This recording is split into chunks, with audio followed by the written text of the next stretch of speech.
end of this scene, you seem to have representatives in these early Christian groups. Mm-hmm. Yep. Preach. So we began to get a picture of upwardly mobile people, to use a modern anachronistic way of describing them, people who have mixed status, who probably will be viewed by the aristocracy outside as nouveau riche, not people who don't quite belong, but in their own eyes perhaps deserve more status than they're getting from the larger society, and have found within this community a role of leadership and a role which is recognized.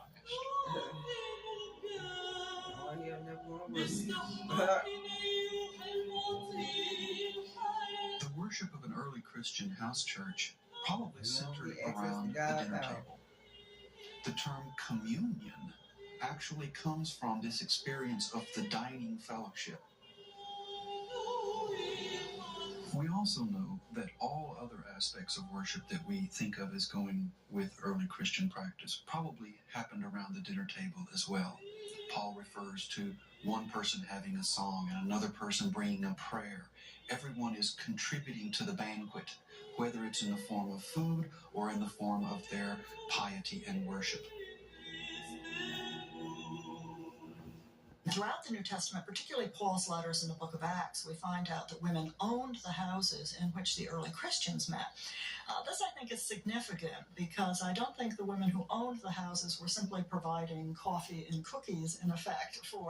Often recapitulating for the recipients fights he's had prior to the fights he's having currently with his congregation. I'm talking about still. The early Christians did have turf wars over who had it right. Take it. And you see this from the very beginning. The Apostle Paul, you ain't paying your tithes. His opponents, Elisha, who say, wait a minute, if you're really going to be a real Christian, first you have to be a real Jew, and that means you have to be circumcised, and you have to keep certain regulations out of the Torah. So Paul has not got it right. Paul has to say, no, you don't understand how radically new this thing is, which God is doing here. Paul preached the imminent arrival of God's kingdom on earth and salvation for those converted to Jesus.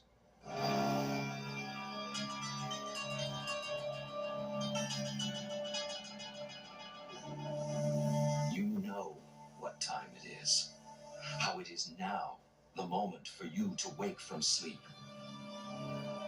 Salvation is nearer to us now than when we became believers. It's clear that one of the concerns that keeps showing up throughout this period of Paul's ministry is, when is this kingdom going to arrive? What's going to happen? How soon?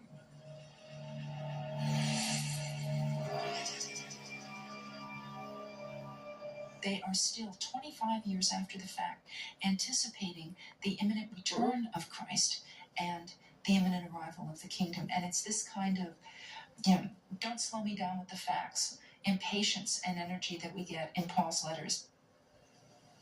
Paul's very first letter, the earliest single writing that we have in the New Testament, is 1 Thessalonians. And already in 1 Thessalonians, Paul is having to console them when people are starting to die within the congregation and the kingdom hasn't arrived yet.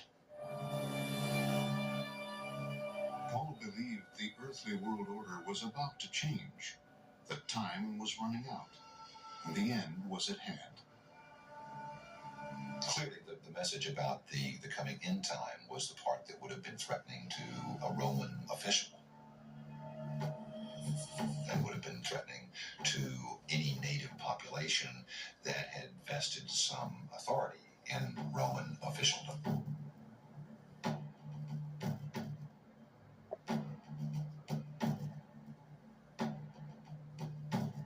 Paul attacked those who preferred peace and security to the coming kingdom of God.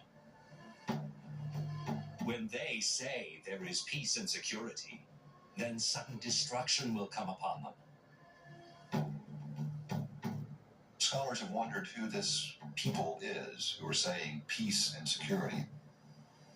Some interpreters think that it's the first lapsed Christians, and they're no longer serious about the end time coming immediately. I tend to think, though, that it refers to those who are supportive of the imperial rule, the peace and security of Augustan and imperial governance. So Paul is saying those who are on the side of Augustus will reach their end first. Divine wrath will come upon them first. So Paul is very clearly drawing here a remarkable antithesis between the rule of the emperor on the one hand and the rule of God, the kingdom of God, on the other hand.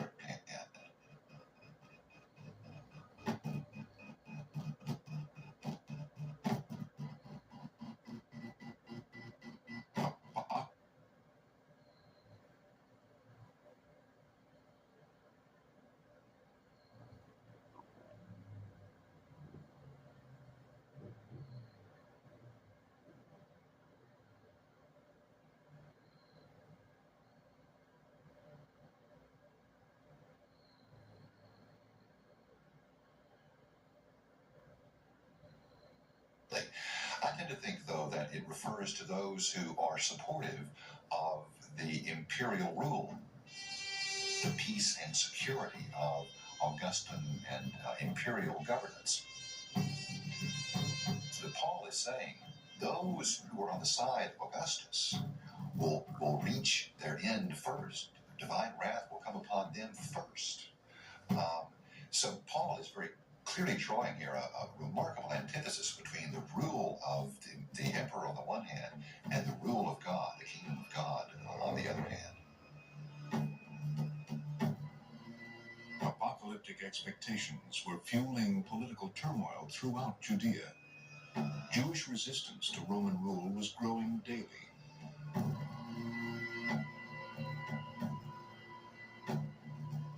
The situation in Jerusalem was becoming increasingly tense through the mid-60s also. Josephus tells us that there was growing tension over the last few governors of the countryside. He tells us that they were pretty abusive and corrupt administrators, robbing the people, as it were, in order to line their own pockets.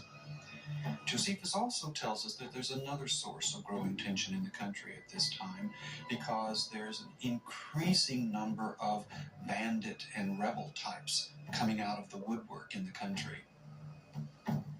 And so between growing banditry, the rise of the zealot movement, a politically active insurgency movement, and then the corruption of the administration, the situation in Jerusalem is becoming very, very tense indeed.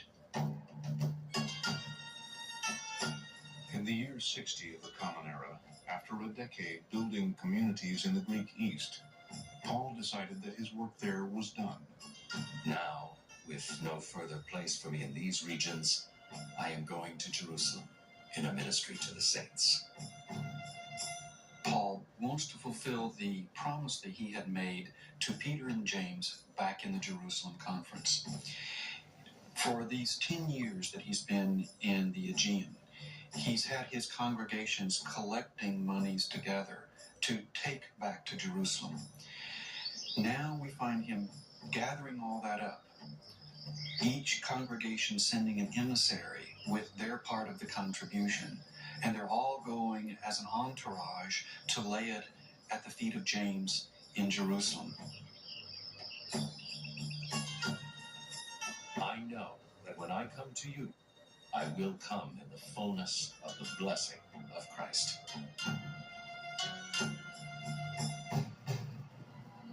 What seems to have happened is when he went back to Jerusalem with the contribution, he was arrested as some sort of rabble-rouser. According to the book of Acts, Paul was taken to Rome to stand trial before the emperor. Within a short span of time, the leading figures of the early Jesus movement were wiped out. The tradition holds that Peter and Paul both died in about the year 64. About the same time, Josephus tells us that James, brother of Jesus, at Jerusalem has also been killed, all in about the same 2 or 3 year period.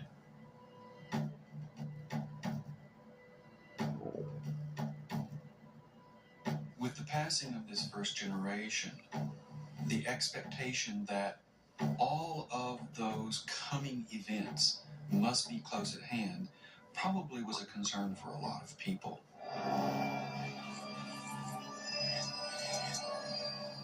In the year 66 of the Common Era, Jewish resistance broke out into open conflict against Rome.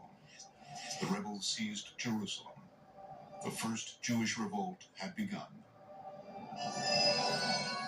Truly the battle is thine. Their bodies are crushed by the might of thy hand, and there is no man to bury them. It seemed that the fiery predictions of the Essenes were about to come true. Most people in the first revolt really thought it was the apocalyptic event. It was the coming of a new kingdom on earth.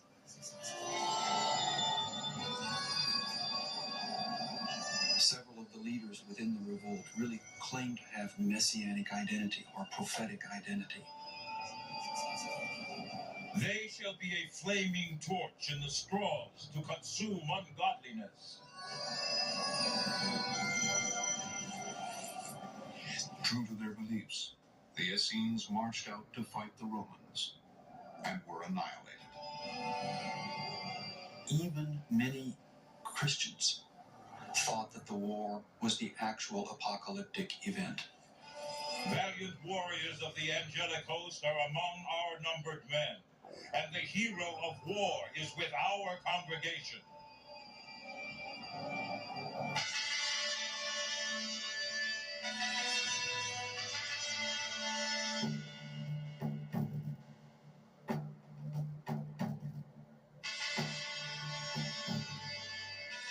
A prisoner of war who defected to the Roman side, the Jewish historian Josephus personally witnessed the sack of Jerusalem.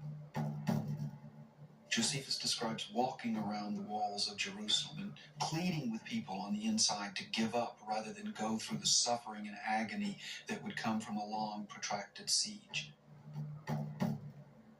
For 2 years, then, Jerusalem was under siege. Starvation, disease, murder were the order of the day. The loss of life must have been catastrophic to the Jewish population as a whole. By the month of August in the year 70, the fate of Jerusalem was a foregone conclusion. The Roman armies were massed. They were ready to break through. Everyone knew it.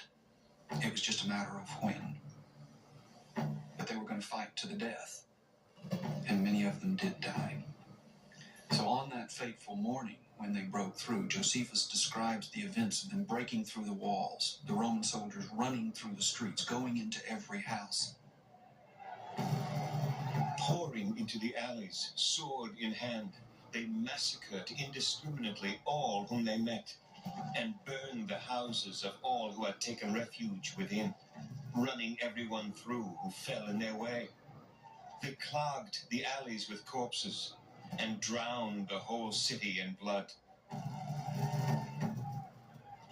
The dead bodies of natives and aliens, of priests and laity, were mingled in a mass, and the blood of all manner of corpses formed pools in the courts of God. It's a pretty awful slaughter. And we have lots of evidence of it now, between the artifacts that one finds of the first revolt that are scattered throughout this layer of the archaeological record. Arrowheads, spears, other kinds of indications of pretty serious hand-to-hand combat in all parts of the city. Towards evening, they ceased the slaughter. But as night fell, the fire gained the mastery, and the dawn broke in flames upon Jerusalem. One of the most recent and poignant examples of this comes from the archaeology, something called the burnt house. which actually shows us one of the houses that apparently was burned during this.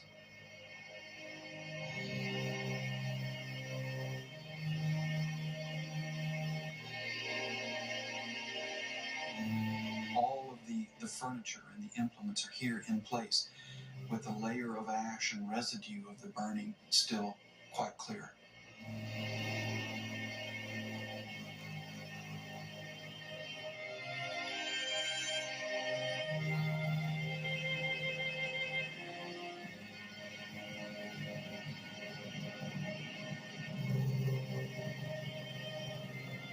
The Romans set the temple on fire.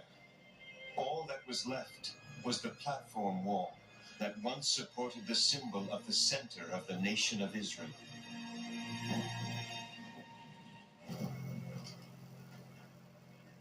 Roman troops sacked the temple and carried off the sacred symbols of Judaism. Jerusalem, the sacred city, the temple, the center of piety and identity, is gone.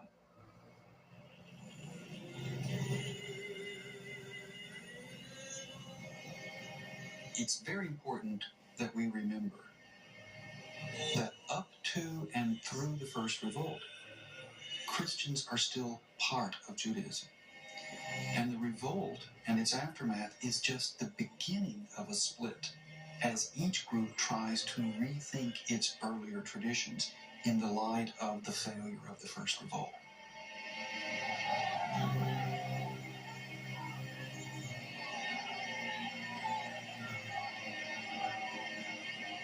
We have to imagine the refugees fleeing from the burning ruins of Jerusalem. And as they look back at the smoke rising against the horizon, they might have remembered the words of the psalm from the first destruction back in the time of the Babylonian exile.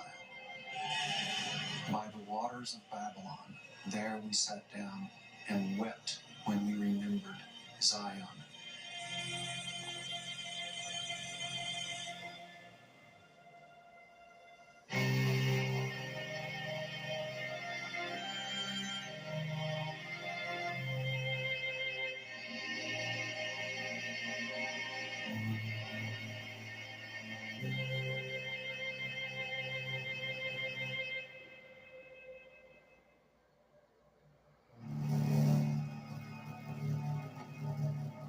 Next time, The Romans expected to make an assault upon the fortress, Masada, which they did. the end of Jewish resistance to Rome. The failure of the First Revolt really was a traumatic event for everyone living in the Jewish homeland, Jews and Christians alike.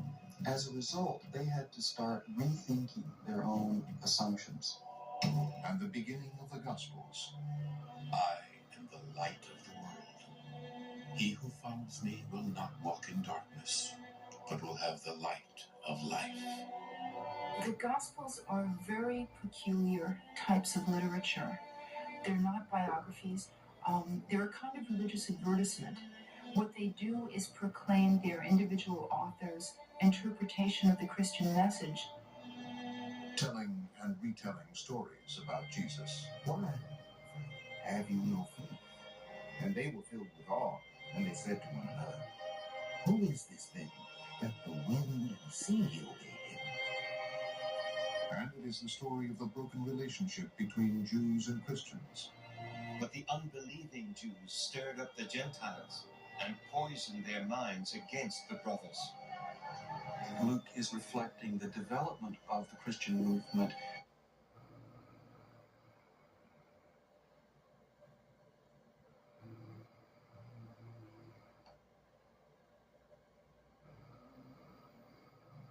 More away from the Jewish roots. Of a conflict between the Roman Empire and the kingdom of God. Christians could be arrested simply because they bore the name Christianos, Christian.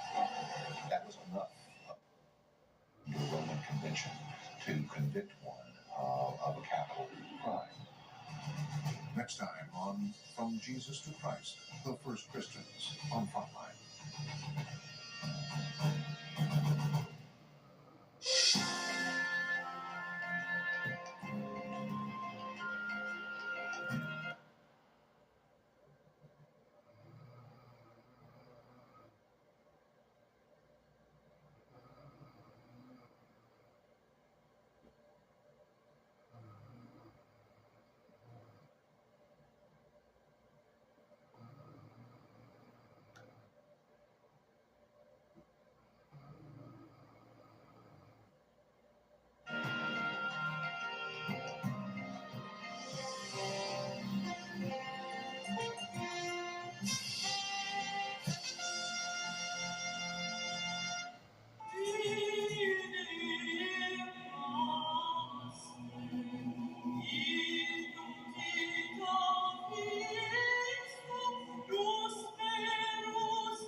Frontlines From Jesus to Christ, the First Christians is available on DVD.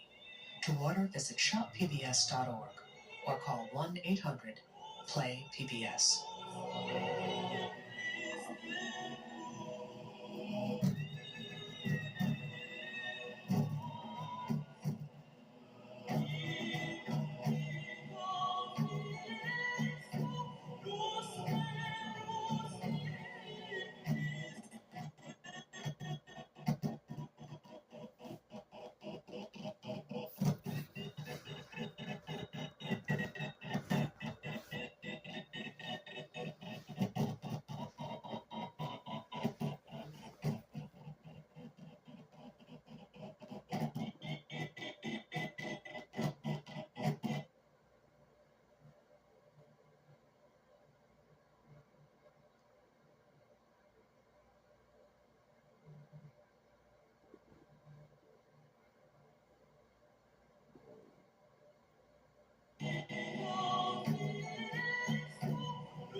The angel Gabriel was sent from God to a city of Galilee.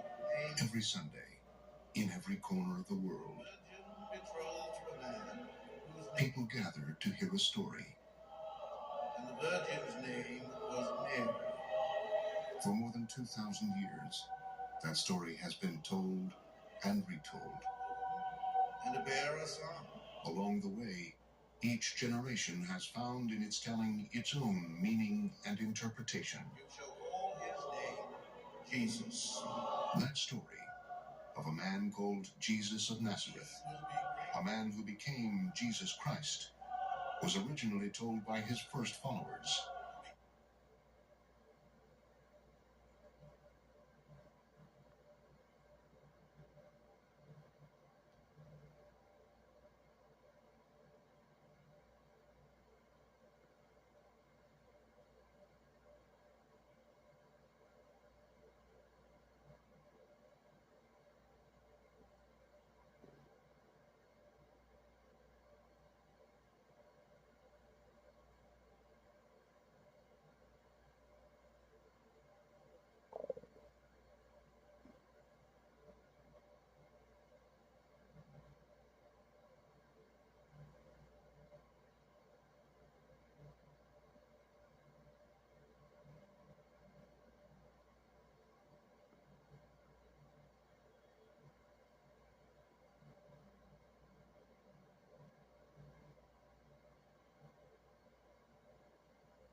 What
was the phase?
Mm-hmm.